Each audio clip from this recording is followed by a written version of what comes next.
Welcome back to the Buck Sexton Show. Elizabeth Warren has a plan. Oh, yes, she has a plan for a lot of things. But how to pay for Medicare for all, a signature issue of her presidential run, is not one of them. Until today. Elizabeth Warren, everybody, wants to tell you that you're going to have free health care for the rest of your life. And basically, none of you are going to have to pay for that. I hate to say this, but we do reach a point at which if somebody is so stupid as to believe a thing, I wonder if it's possible that they're smart enough to believe why that thing is wrong in any capacity, no matter what I tell them. No one should really think it is possible as a function of math, goods and services, basic economics, supply and demand, any of it. No one should think that what Elizabeth Warren says is even vaguely possible. Remember, it's not just that she says it's going to be really good health insurance, not going to pay, but that the middle class, no tax hikes on the middle class, despite a $52 trillion Medicare for all plan. All right, Elizabeth Warren tweeted out today, "Today I'm releasing my plan to pay for Medicare for all." All right, I'll stop. Here's the headline.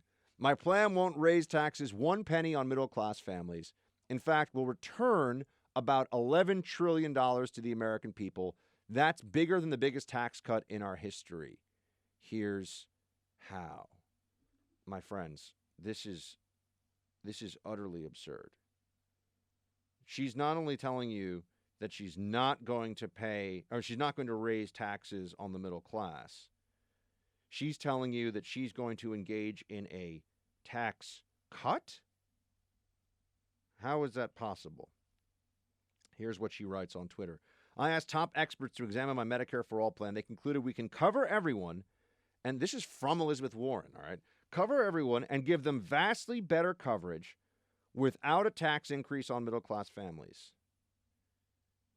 This analysis was done by Dr. Donald Berwick, one of the nation's top experts in Medicare and Medicaid programs under President Obama, and Simon Johnson, the former chief economist at the International Monetary Fund and a professor at MIT. In addition to providing coverage for everyone, they concluded that my plan would slightly reduce the amount of money the United States would otherwise spend on health care over the next 10 years.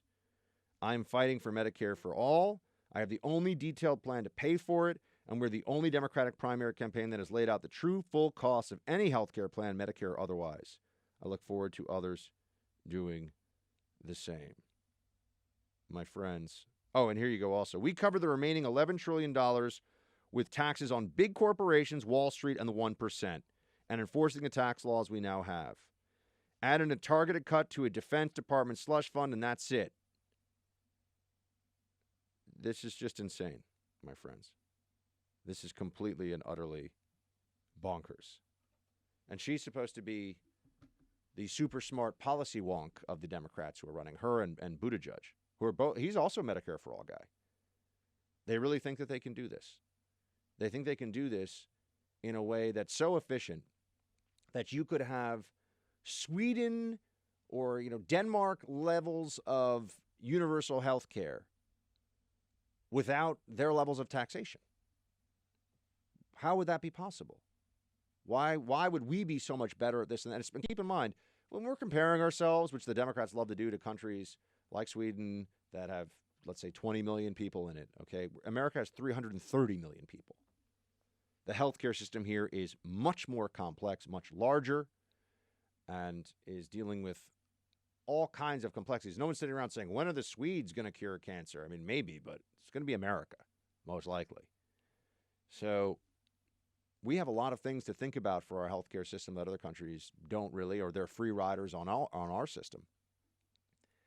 But the claim that she can do this without raising taxes on the middle class and without destroying the rest of the economy is utterly absurd. Here's how Fox News writes this up today it's the main story on the website. Warren projects no new tax burden for the middle class. The Warren campaign claims those $11 trillion in individual costs would drop to practically zero, while the plan maintains and boosts a funding pipeline from other sources. The plan carries a total price tag of just under $52 trillion over the next 10 years, or slightly less than cost projections for the current system. That factors in current and additional spending. New spending alone would be in the $20 trillion range, compared with roughly $32 trillion for Sanders' plan. Now, so let's be clear. The $52 trillion is all in healthcare spending under this plan. Right. The $20 trillion is in excess of current government healthcare expenditure. So the government's going to spend, according to Warren, an additional $20 trillion over 10 years. Basically going to double what the government spends every year for 10 years. Bernie Sanders is saying it's $30 trillion, which would be doubling what the government spends every year. We're going to put these people in charge of this much of the economy? The genius of our system economically, and we see this now, we've got great job numbers. Isn't it so amazing, too? Obama, we suffered through a recession for years, and they kept calling it a recovery. Trump, all we have is a booming economy, and we keep being told, any minute now it's going to change. Any minute now it's going to change. Hasn't changed yet. Almost like they're trying to play games with the public's expectations for political reasons. But let's get back now for a second to why is America so rich? You could argue that the Soviet Union, for example, had better strategic geography, natural resources. I mean, you could argue that. Why is America so wealthy? America has done as well as it has done because it has harnessed individual ingenuity, individual initiative, people pursuing their own self-interest economically, and in doing so becoming more productive, more efficient, inventing stuff, being entrepreneurs, being good employees, because it benefits them. Human beings, we are all inherently self-interested creatures. This is just a fact. I know the Marxists out there say, see, they're admitting it. The fat cats, they're so selfish. Elizabeth Warren's like, see, they don't want to give all the money from the Wall Street to the poor people. Elizabeth Warren's worth about $10 million, by the way. But, she cares so much about poor people. But the system we have rewards people for doing good, smart, efficient things, providing services, coming up with new technologies, being better at stuff, or just being good at stuff. And I think that one important lesson that we all have is, you can be the person who works at the gas station, who does a great job, and everybody's happy to see, and is efficient and quick, and, maybe you get more tips, and then maybe you become a manager, and then maybe you become a regional manager. You can be that, or you can be the person who shows up and hates their job and is bad at it. We want a system that advantages one person over the other person based on what they do. Right? That is the system that we want.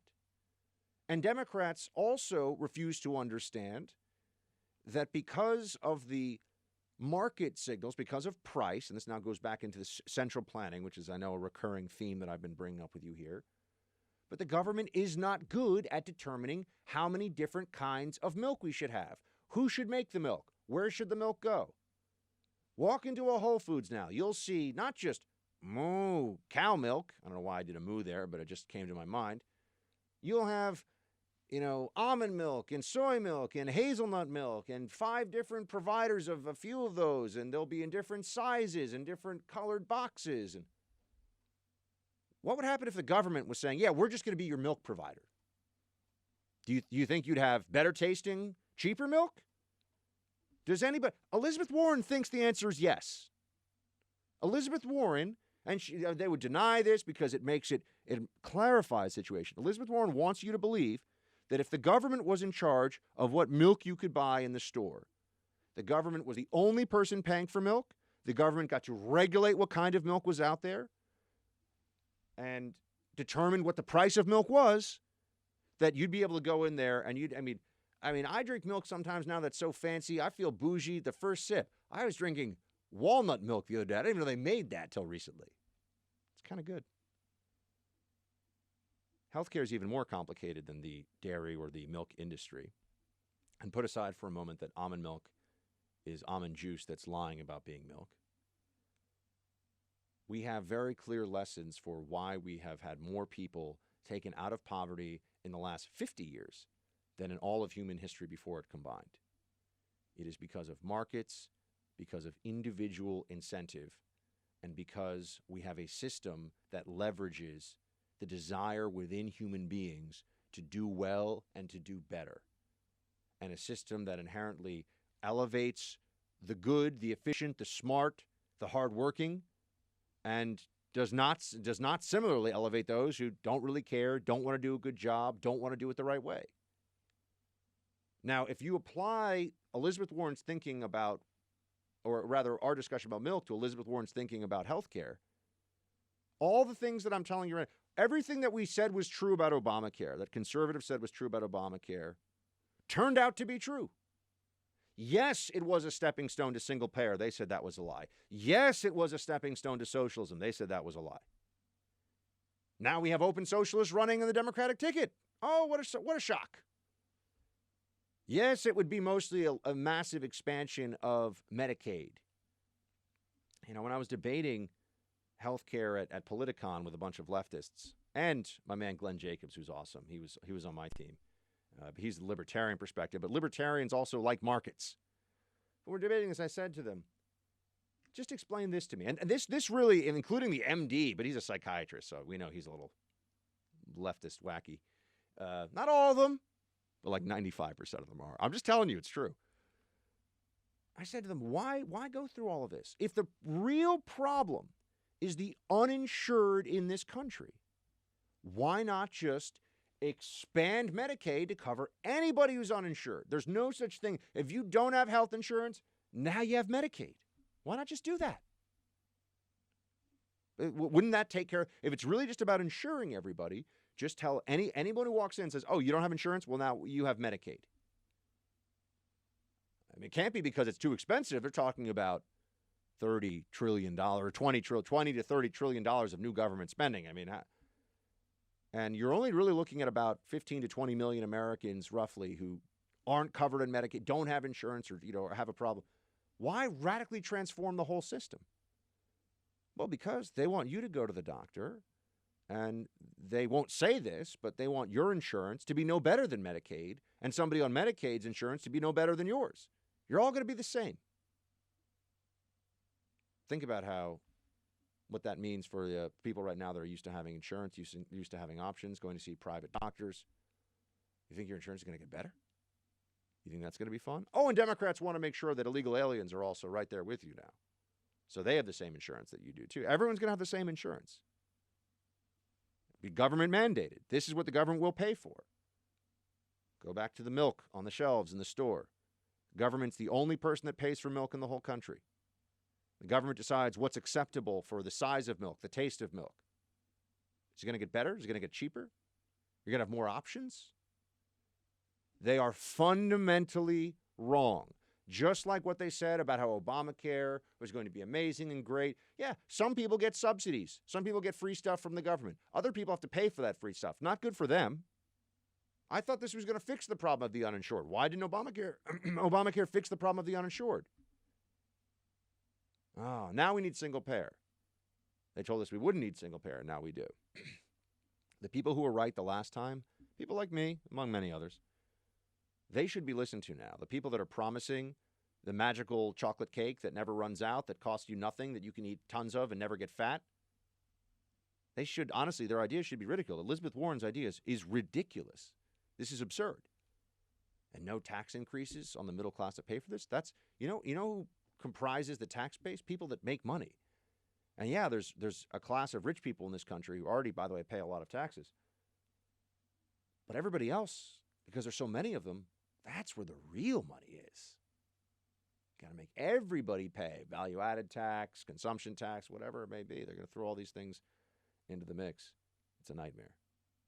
So just the next time you're in the store, look at the shelves and think about, what would these shelves look like if Elizabeth Warren or Bernie Sanders got their way in the Congress, which is also a huge, that's a whole, I mean, politically, it's never going to happen, folks.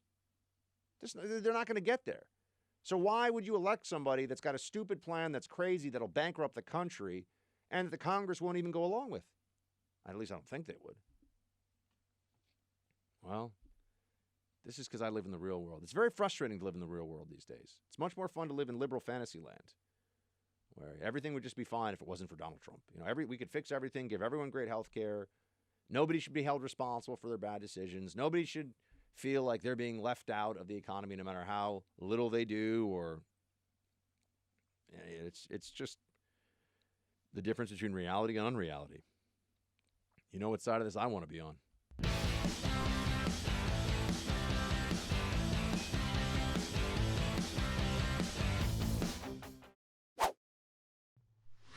It wasn't until I heard of a man by the name of Bernie Sanders that I began to question and assert and recognize my inherent value as a human being that deserves health care, housing, education, and a living wage. Wasn't until Bernie Sanders came along that AOC, who's endorsed Bernie Sanders, said she understood, or rather began to question and assert and recognize her inherent value as a human being. Have we, and that means healthcare, housing, food, everything. Have we learned nothing from the experiment of the Soviet Union? The answer with someone like Bernie Sanders is they have learned nothing. They don't understand. And you could say, but Buck, they're not going to be as radical as the Soviets were. Well, one, that's because of political possibility. They can't. Even if they wanted to go as radical as the Soviets were, they wouldn't be able to get there. We're in a very different place culturally and just as a country and within our economy, much richer, by the way, as well. One of the problems we run into with liberals is that even when they're destroying something, if it's rich enough, it can take a while for us to figure out that they're destroying that thing. And they argue all along that they're not destroying it. And by the time it's unavoidable to come to the conclusion that they've ruined it, like California, it's too late. So then it doesn't matter that we were right. That's, I think, what you can expect for the healthcare system with Democrats if they were to get their way with Medicare for all. We have to take this very seriously because two of the three top candidates, Bernie Sanders, Elizabeth Warren, believe that this is the way to go. In fact, Buttigieg, who is a top 4 or 5 candidate, also thinks that Medicare for all is the way to go. But Ocasio-Cortez, I mean, that almost sounded like idol worship. Until Bernie Sanders came along, she didn't understand her full inherent value as a human being. She needed a guy to come around to say, you're going to have the rich people paying more, you're going to pay less, you're going to have housing, you're going to have food, all the things. And then all of a sudden you recognize your inherent value as a human being? That's both bizarre and kind of sad.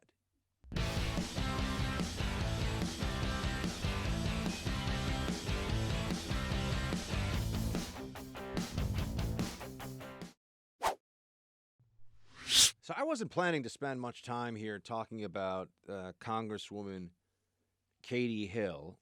I don't really particularly like to get involved in the personal life stuff of public figures. I mean, I don't find it all that interesting.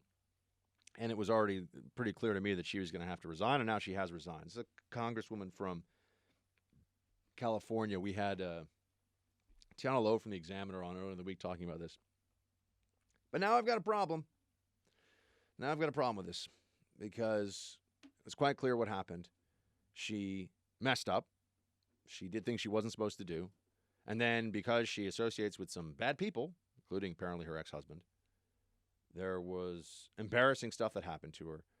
But on the way out, instead of just accepting responsibility for what happened, understanding that she messed up, she made a mistake, she's now trying to do what Democrats love to do, which is rewrite the narrative, blame their political enemies, and then try to probably down the line resurrect some kind of public life, public career for oneself. Just to review the facts here, Katie Hill had multiple. Well, she denies one and accepts the other one. There's photos though of at least one of them naked and brushing each other's hair or something. she had sexual relationships as a member of Congress with people who were on her payroll, work for her, and she has the power to hire and fire. Now, Congress established rules that these are congressional rules specific to Congress, you can't do that. So just by way of a comparison here, if I walk into a country club and I insist on walking around the dining room using my cell phone, some of you who belong to country clubs will know some places that's a big no-no. And they decide that, okay, we have a rule against this. If you're not going to get off your cell phone, we're going to kick you out of the club. And you keep talking on your cell phone, that's on you. Those are the rules of the club. You won't obey them. The club has the right to say these are the rules. You're gone. She broke house rules. No question. There's no debate about whether or not she... And it's a pretty serious rule, too. I mean, I know the cell phone thing is on, but I just mean that different bodies have the right to declare, this isn't a criminal proceeding. No one's saying she should go to prison for this. But the Congress can say that this is the way we're going to conduct ourselves. This is now a rule they've come up with in the Me Too era. And she broke that rule. This is very straightforward. But now what ends up happening is it's about other things, she's saying. Well, she's saying it's about revenge porn. Okay. There is a lack of wisdom, I think, that some people have when they, especially if you're a person in public life and you're taking these kinds of photos. But that's a personal, I think it's a bad move. That said, somebody using that, especially anybody who is in a trusted and perhaps an intimate setting with someone, using that against a human being is a despicable thing. And do I think that there was perhaps a little bit too much in some places, at some publications, a little bit of quiet glee at being able to share what were clearly humiliating photos of a Democrat? Yeah, probably. I think there was a little too much, hey, look at this revenge porn that we're reporting on. By the way, did we tell you this revenge porn thing is... Now, step back for a second. If this were a Republican female, the New York Times would have been running the photos on the front page, right? It would have been a totally different situation. So I'm aware of that, right? Trust me, the double standard here couldn't be any more clear. But because it's a Democrat, they're downplaying it, but that doesn't mean that it's a free-for-all either. People should be able to or people should feel ethical as journalists spreading this stuff all over the place. But my problem here is that Katie Hill, I've got obviously a bunch of problems with this. Katie Hill, Democrat, former Democrat congresswoman from California, is blaming other people for this.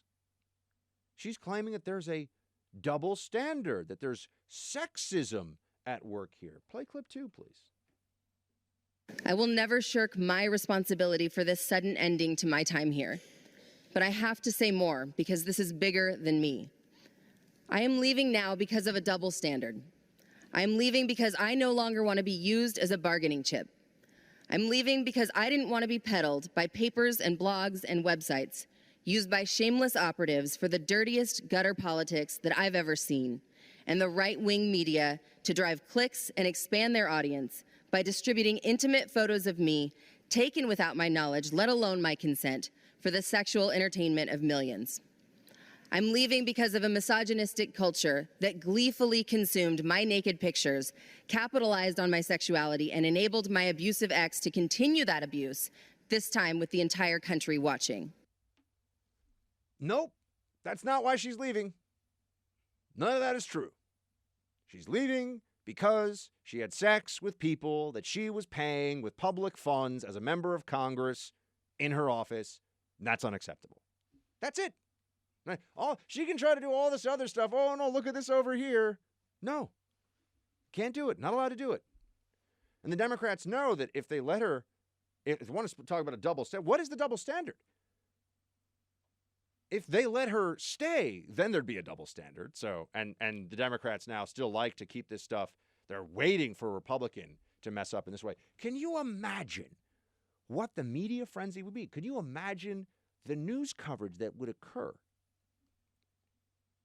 if this had been Congressman, Nunes or Crenshaw or Gates brushing a female aide's hair, whatever. Like I will tell you, I didn't even see the photos. I didn't think I needed to. But whatever was going on in those photos, can you imagine the frenzy? Oh, the late night jokes. Oh, Stephen Colbert and Kimmel would be making, they'd be having a great time with this one. The double standard. If a male, and particularly a male Republican, was doing this, by the way, I'm not even getting into the throuple stuff, which I didn't even know what that was. It's like a threesome couple. You're a 3-person couple, so you all get to have sex with each other. I mean, consenting adults can do what they want to do, but if it wasn't a Democrat doing that stuff, I assure you there would have been a whole lot more interest. So she starts off that clip, and that was perfect. This is classic. This is Democrat misdirection propaganda 101, really. She starts off by saying this that she would never shirk responsibility. Nope, she is trying to. She couldn't get out of this entirely, but she is trying to shirk responsibility. Because the next thing that comes out of her mouth is basically, this is bigger than me. No, it's not. It's actually not bigger than her. This is pretty straightforward stuff. Don't have sex with people when you're a congressperson who work for you on your congressional staff, who are being paid with public funds, and who you are entrusted to behave professionally around as a member of Congress, an elected official in the United States government. That's it. This is now the standard. By the way, if a Republican comes out and has some affair, by the way, it's just, I think, a matter of time. Let's be realistic. Before some Republican member is having something or other going on with his staffer. There are some very lovely staffers on Capitol Hill. I've spent some time around there. It would not be surprising to anybody. That guy's going to have to go. These are the rules now, right? These are the rules. Members of Congress agree to abide by the rules. But I hope that person, whoever it is, and maybe I'm wrong and this won't happen, but I hope that Republican member of Congress doesn't turn around and say, but there was a conspiracy against me, or there was a double standard. And then for her to turn this into for Katie Hill to say this is about the right-wing media. Well, why is it their fault? They didn't make Katie Hill break the rules. They didn't make her act in this way. But really what we know is that she's trying to establish on her way out the ultimate currency on the left, victimhood status. She gets to become a victim. Well, then, she'll be able to rewrite the narrative in time, and that she was a victim of a misogynist, right-wing media attack. And this is almost like the Hillary playbook back in the day, the vast right-wing conspiracy, right? Just make something up, blame some enemies out there, and act like your conduct had nothing to do with any of it. And if you really want to make sure that you can still get some speeches on the speaker circuit, maybe get a book, be invited to fancy luncheons, maybe get a board seat somewhere or something, what's the one thing she hasn't done yet? Katie Hill's on the way out because of her own actions, admitted, proven, done, but she's saying all this other stuff. What's the one thing that she hasn't done yet other than saying that she's going to fight the NRA for the rest of her life, that's the classic, that is the Justin Trudeau move. I want to take all of your assault weapons. Or the Harvey Weinstein, I'm going to dedicate myself to fighting the NRA. No, how about Harvey Weinstein, dedicate yourself to not being a sexual predator? But what is the one thing that she hasn't done? Oh, that's right. She has not yet attacked Donald Trump. Play clip 3, please. I'm leaving, but we have men who have been credibly accused of intentional acts of sexual violence and remain in boardrooms, on the Supreme Court, in this very body, and worst of all, in the Oval Office. Wow. Just in time there. What a slander. Now, I'll just put aside for a second the fact that you've had all these people come out and accuse Trump of this or that. Do we know any of the...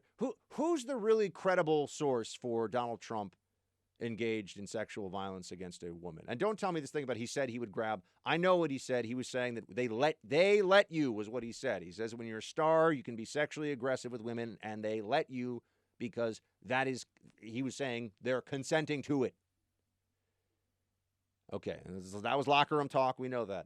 Was it the woman who came forward and wrote that book, and then on Anderson Cooper's show on live TV at CNN said that rape is sexy? Quote, unquote, rape is sexy? That is what she said. She's the credible source. Who's the credible source for the President of the United States as a rapist? Do I believe the President's a philanderer? Yes. Have I ever for 1 second believed that he's a rapist based on the allegations, the stories, the fact pattern? No, I don't believe it. Sorry. and to put Kavanaugh in there too. We're now at a point where if you think that Kavanaugh assaulted these women, you're just not very smart. I don't know what else to say. Or you've deceived yourself so much that you're incapable of rational thought on this issue. They can't even prove that Blasey Ford met him. She can't even tell a convincing story about meeting him. Where, when, how, who took you home. That's not credibly accused. It's the opposite of credibly accused. I know one more thing in this. Since I'm talking about Blasey Ford. I saw yesterday, I'm trying to think of what the award was called. Hold on, let me see if I can find this. Christine Blasey Ford. She got an award. Daily Wire reporting on this. Had to give an acceptance speech. She was on the cover of, what was it? Time magazine. Here we go. Accepted an empowerment award from the YWCA Silicon Valley. Gave a speech, etc., etc. Okay. All right, my friends. I'm not letting this go because it's appalling what they did to Kavanaugh. It's the ugliest thing I've ever seen in American politics to this day still. I'm not letting go that the press pretended, and I remember having this dispute publicly with people. The press pretended at the time to be so dumb that they really didn't think that there was any upside for Christine Blasey Ford for accusing Kavanaugh. Why would she lie? She has nothing to gain, they kept saying. I looked around saying, other than being famous, being revered, being rich, being a hero to the left, and fulfilling her own ideological beliefs to stop Kavanaugh from being on the court to protect Roe v. Wade, most likely. Those were all obvious things. And I was saying at the time, of course she's going to get a book deal. She's going to be on the cover of Vanity Fair. All these things will happen. But they pretended because it was just necessary for the storyline at the time, trying to fool stupid people. The media pretended across the board to be a bunch of morons. Why would she lie? She has nothing to gain. She's got a ton of stuff to gain. Who the heck knew who Christine Blasey Ford was before? Now we all know her name. Now she gets awards. Now she's on the covers of magazines. Now I'm sure wherever she goes, women who are leftists, who don't know any better, approach her and say, thank you so much for what you did.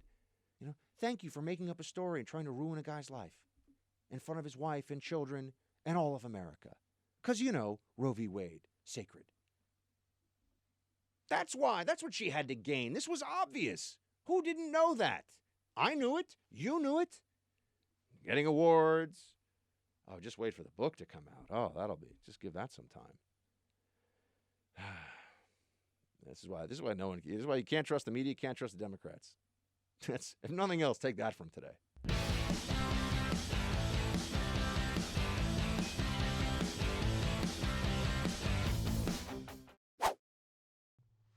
You recently attended a wedding that was also attended by Ivanka Trump. What did you talk about? I was a little drunk. I expect nothing less. And I was with Orlando Bloom, Okay. who I think was equally, if not slightly less drunk than I was. Okay. And we were stood at the bar. And what did you say? And Ivanka was also at the bar. And I can't 100% remember it, but I remember that we were quite drunk. And we started going, Ivanka, you can do something. You can do something. You can do something. You can make a difference. You can make a difference. You can make it better. And Ivanka I remember Ivanka was going, I'm trying. And then the night carried on. I kept drinking. And then the next day, it was like a 2-day wedding. And the next day, there was like a drinks thing in the afternoon. And I'd forgotten all about it until I saw her across this sort of garden. And it all came back.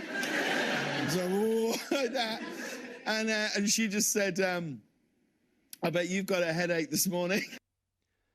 And I just was like, can you just do something? It's like, I'm not even from this country, but I believe that liberal narrative of, Ivanka could maybe stop her dad from being, such a a lunatic, and so I was. This is. I wish I could be in. It would be so much more fun to be a left wing news person, a left person in the media on the left, because you just walk around and you know that everyone's kind of gonna just love whatever stupid thing you say about this. All you have to do is come over into the darkness, just be anti-Trump, and just be like, it was like you can do something, and I was drunk, and everyone's like, oh, that's like awesome, because it's like drunk hashtag resistance. You know what I mean? It's fantastic. Not so much.